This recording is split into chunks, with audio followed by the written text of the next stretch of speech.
the order of the day. So we were within our churches, evolving out of the churches were fraternal orders and banks and mutual aid societies and all kinds of institutions that allowed the African American community to turn inward against the assault that was a part of what was going on at that time. We found other ways of fighting against that assault. So we migrated from the rural areas to urban areas. We migrated from the north to the south, from the south to the north, and we migrated to the west, and set up all black towns in the west, for example. We also, the best of times was defined by our individual achievement. Henry Tanner, for example, and people who were using their creative genius as inventors and so forth. That was the best of times during this period of Reconstruction. The worst of times, you had a Southern white elite, former slave owners, plantation owners, who understood the need to have a cheap labor force and was not ready to give that up, did not want to exceed any political power to these newly freed slaves and these people who had been legally free but weren't citizens and now holding office. So you had to stem this tide of advancement. These institutions and political parties and political organizations, they cannot continue to advance the cause. So one of the ways of eliminating that was disenfranchisement, taking away the vote. And it always occurred in sort of a two-step process. First, you had the disenfranchisement that came as a result of intimidation and trickery and so forth. You would have blacks show up to vote and find that the polling place had been moved. In some cases, some states would make the process so complicated. There was, in South Carolina, I believe, they had a separate box for every office. So if you had 100 people who were running for an office, you had 100 boxes. And the boxes were labeled what the office was. And so you're talking about people coming out of slavery who are mainly illiterate. The literacy rate when slavery ended was 10%. And when we look at that whole idea of community building, by the turn of the century, that literacy rate was 50%. But I'm heading someplace else. But you're talking about people who were virtually illiterate. And so you've got these boxes that require the ability to read. And there is a rule that says there can be no talking while the voting is going on. So you can't have somebody who's telling you, well, that's the controller. You vote for him, you want to vote for so-and-so. So there could be no talking. And therefore, eventually, and then there was always the threat of intimidation. There would be signs posted that said that if you came to the voting booth, you would be shot. And one of those types of signs, my mother told me, and the principal of our school told us about a sign that was on a tree near the little schoolhouse, little colored schoolhouse, and it read this.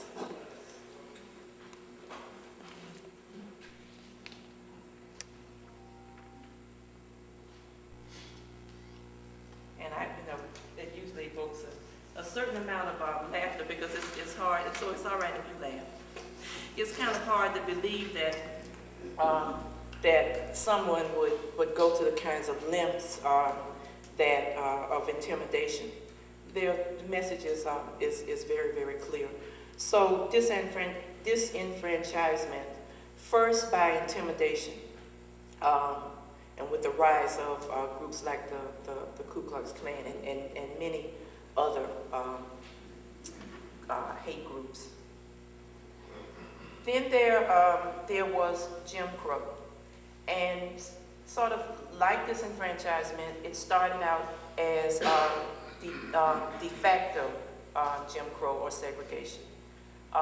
Policies and practices from everyday life, making it intimidating African Americans so that they would not use facilities, that they would not try to vote.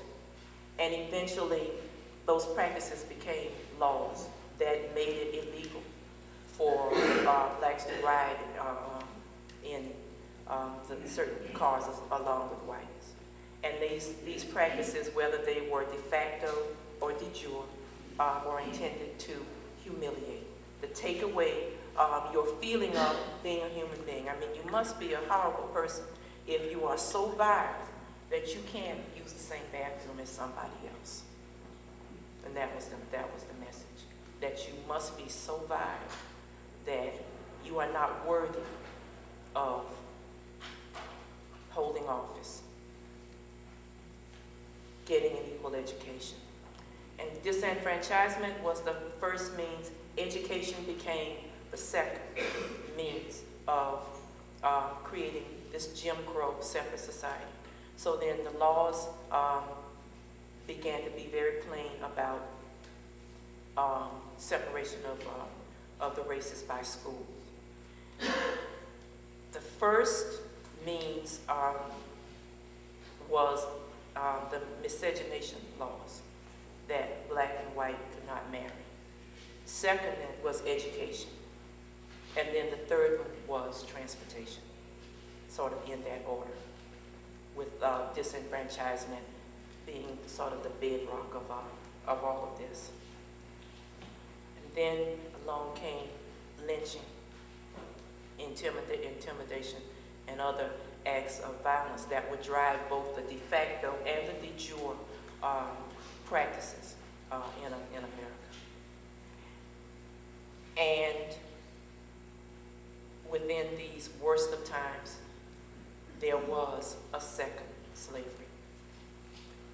The slavery, as you know, existed to create a cheap labor force.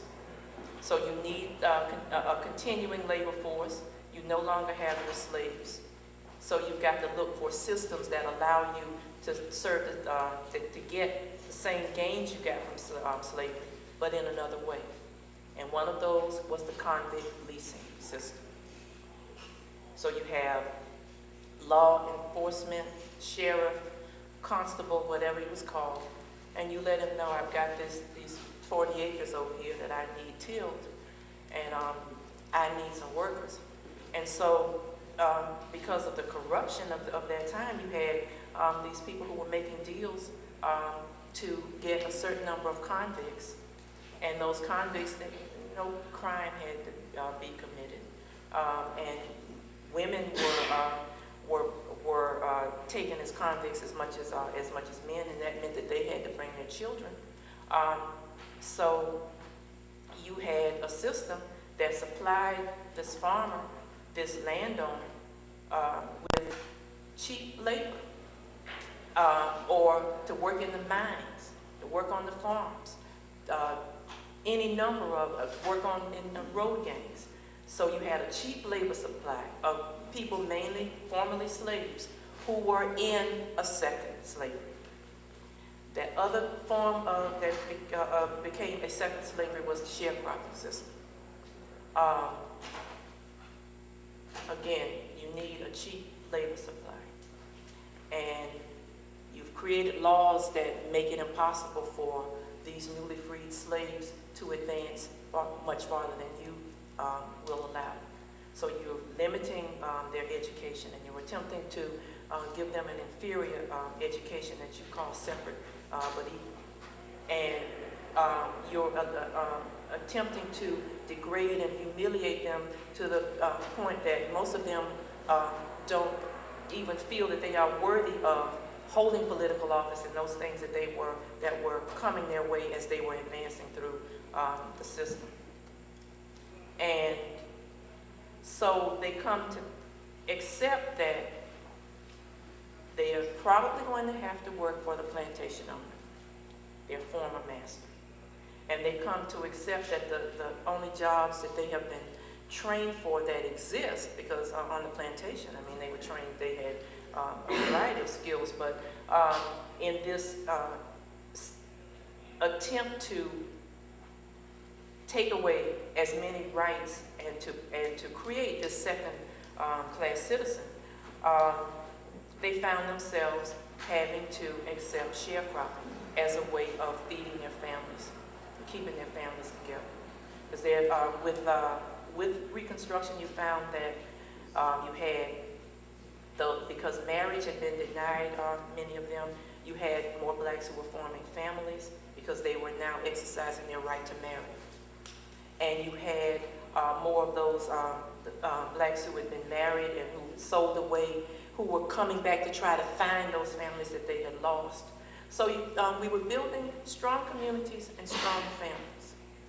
So you go as a family into this sharecropping arrangement, and so the plantation owner is saying, okay, well, I've got this land that I want you to farm, and you're going to get a share in it, and at the end of the crop season, we'll just divide up and find out what your share is, what my share is.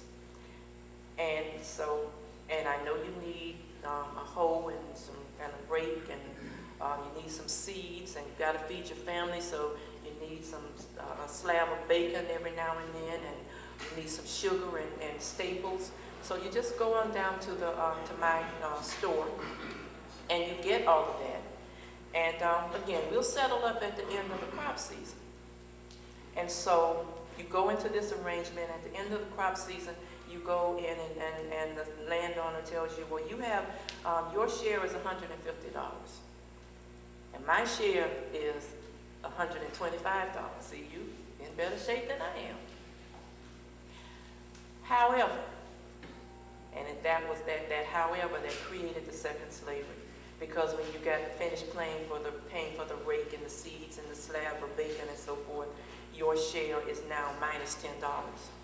And my share is still $125.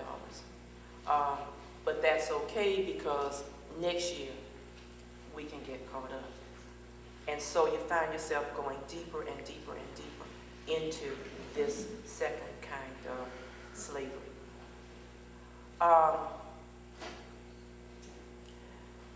We have never been the passive people that sometimes history depicts.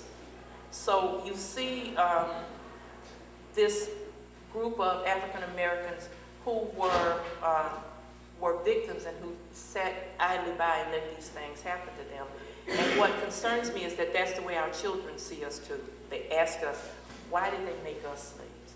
And the question, and it's important to listen to our children, the question at the heart of it is, what fatal flaw did we have that they thought that we should be the slaves? That's what they're asking. Not all of them, but the majority of them are asking that question. And so without understanding that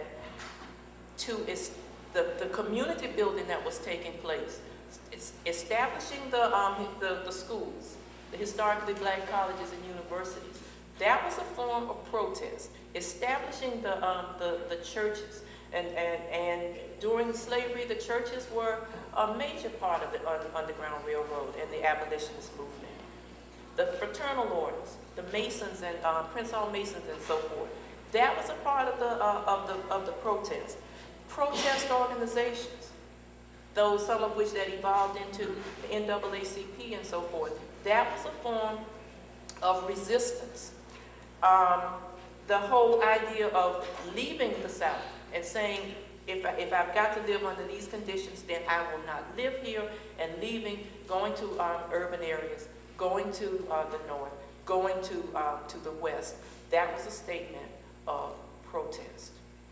And there are many other ways that we have resisted this whole notion of oppression and intimidation. I want to end with what I say to students and what my staff calls the speech, because I think the message is very clear in trying to help our children understand why they need to learn their history, that they owe it to someone who has sacrificed for them, and why they need to pick up the mantle and take us into this dawning of a new day, that it is their responsibility. You and I have done our bit. It's their responsibility, and therefore they have to be equipped to do that. And so the speech goes like this. You're in the world today with the blood of an ancestor flowing through your body right now, who was put on a slave ship, but who did something unbelievable. They lived through that experience. And therefore, flowing through your body right now is the blood of an ancestor who gave you God's most precious gift, and that's life. And all they might ever ask of you, if they could, was that you treated that life as if you appreciated just how precious life can be. To understand that your ancestors died by the millions, they would probably find it crazy the way we kill one another today. That your ancestors found education worth dying for, they want you to be able to live for it. That your ancestors would know a slave ship if they saw one, but might be confused today by what we call the prison, the jail, the penitentiary, because the similarities are frightening. In both cases, we're talking about people being taken away in chains. In both cases, we're talking about people being given a number and having their identity taken away. In both cases, we're talking about people being branded, physically branded with a hot branding iron as a slave, legally branded a criminal. In both cases, we're talking about people being made property of the slave master, of the state. That's my cell phone, I apologize. And in both cases, we're talking about people being confined. That's my secretary, she's frying fire. And in both cases, we're talking about people being confined. Your ancestors would know a slave trader if they saw one, so they know the one who sold them into an evil called slavery. But they might warn you to be on guard for the ones who, through drugs, sell us into a slavery just as evil. They might want you to understand that there's still some work for you to do, because the shark of hatred and bigotry and racism still lurks in the waters. And they might need you to know that even something that seems so minor as being able to go into a Burger King to have it your own way did not come without sacrifices. Some of your ancestors had to die for you to get that right. And in the final analysis, they might ask only of you that you try to understand what your African ancestors meant when they said, I am because we are, and because we are, I am. Thank you very much.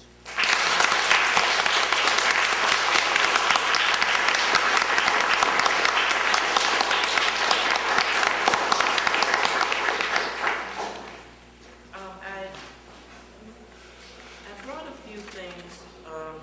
I often bring this. I often bring this with me. Cute little book. The name of it is 10 Little Colored Boys. It was published originally as 10 Little Nigger Boys. And I've seen a German version of it that came during the days of history, and that it's the 10 Little Nigger Boys, but written in German. But the NAACP protested, so this must have come out around, at least after 1910.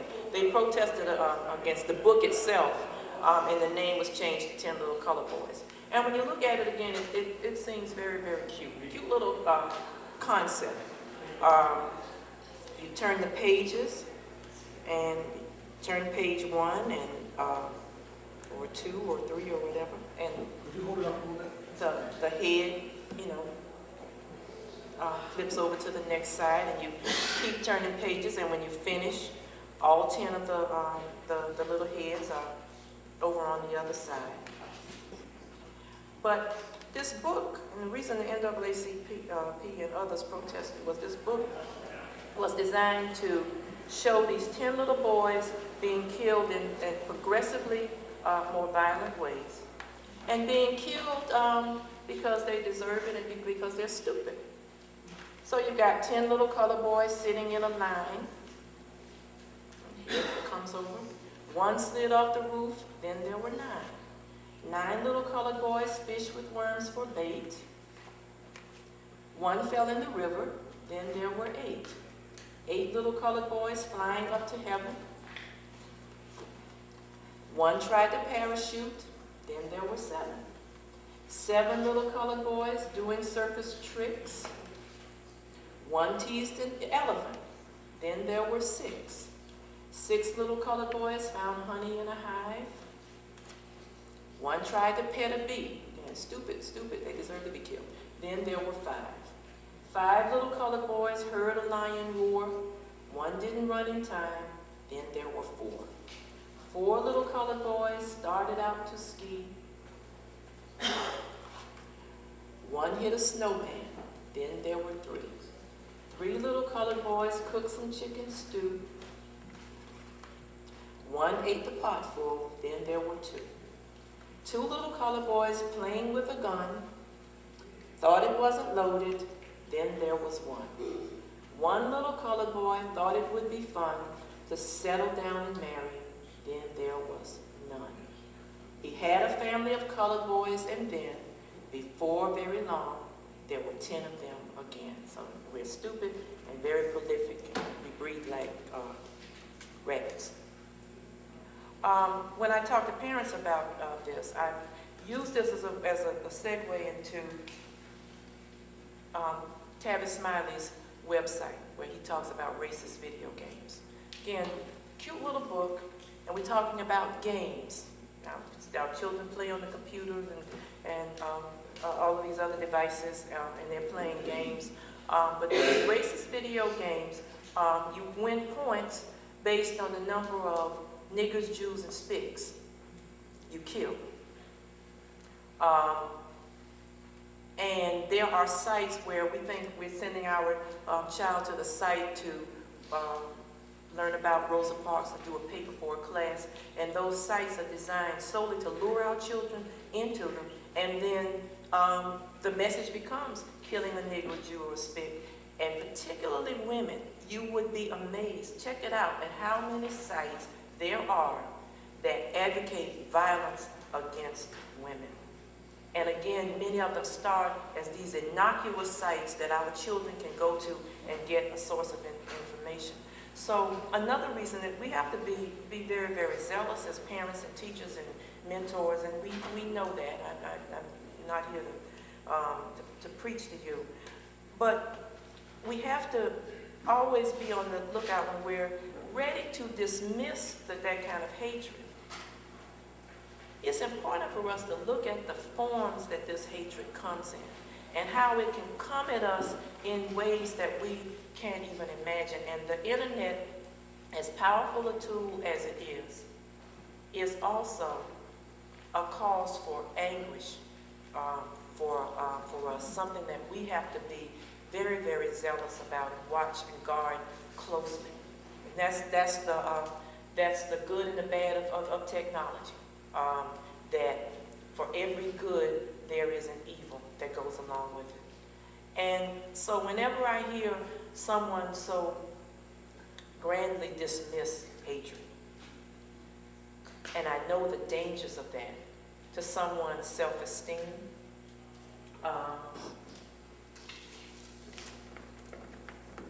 this is a figure that my husband Elmer and I picked up in Cuba, because we started to look at the stereotypical images of people of African descent that you find in other parts of the world, not just America. And I was talking to Kai Jackson about this, and he was asking, because people collect this, and I don't have a problem with anybody collecting whatever they collect, as long as there was a context to it. And I know that in the same way that back in 1979, that little kid was telling my husband, Elmer, I don't want to be the, make him take this picture over, I don't want to be this black. I listen to kids, and there are children who are still dealing with the color thing. That is still very much a part of who we are and where we are and the problems that we face. Still dealing with it, the Michael Jackson phenomenon of not accepting their nose or their lips or whatever. That's still very much a reality for us. And so for kids who are struggling with this, and it's kids, period. I mean, body image is a problem that our kids, whoever they are, have to grapple with. But it certainly doesn't need to get reinforced by this kind of image. And these images are very, very prevalent in what kids have to face, even today, even with a nice name like Collective. Someone from New York sent this to me. Do you recognize this figure? I'm sorry. You know who this is? It's Air Jordan, yes. Now, this little string is intended as a noose. And he said, Doc, he visited the museum, so he emailed me. He said, just tell me, is it me? I mean, because I've been told, lighten up. You just, you have no sense of humor. He said one of his white colleagues came in carrying this and was laughing, and he said, I'm insulted by that, because it is clearly a sign of lynching. And his colleague said, oh man, and his colleague said, well, let me ask the other African Americans in this workplace, how do you feel about this? And they said, you know, he just needs to lighten up. And he said, you know, is it me? And I happen not to think so. I happen to think that this whole notion of get over it, when we're not even sure what it is, as we talk about those yardsticks by which to measure struggle. And one of the most powerful yardsticks for me, as I close,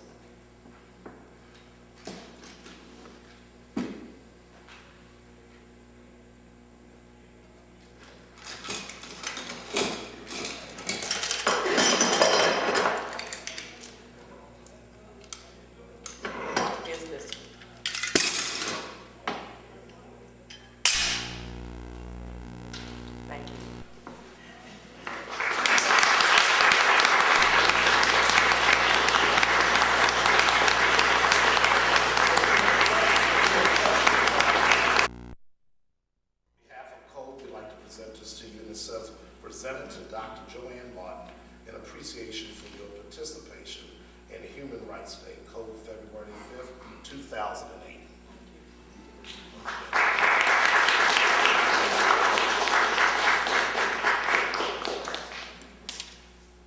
Thank you for your outstanding presentation. It was certainly educational, and those of us who are sponsoring this event, the Maryland Association of Human Rights Agencies, Maryland Chapter of the National Association of Human Rights Workers, and of course Cove, we want to give you this certificate of appreciation, and it's presented to you, Dr. Joan Martin, and I will read it. In appreciation for your participation at the 9th Annual Human Rights Day in Annapolis, and for your outstanding presentation on the history of lynching in America, and for your commitment and vision in preserving the contributions of Blacks in America through the National Great Blacks in Wax Museum. And so we certainly appreciate what you've done and what you will continue to do. And we have some additional directors of our human rights agencies, Myra, who are here. And for all of those who are representing Myra and Naira, and of course, will you please stand, because this is your presentation. We have Henry Ford in the back. He is the director of the Maryland Commission of Human Relations, and they have statewide jurisdiction in investigating complaints of discrimination. And Alvin Gillard, is the Executive Director of the Baltimore City Human Relations Commission, Community Relations Commission, and I know he has commissioners represented. And I know she's going to present, but we're so happy to see Odessa Shannon. She's the former Executive Director, now retired, of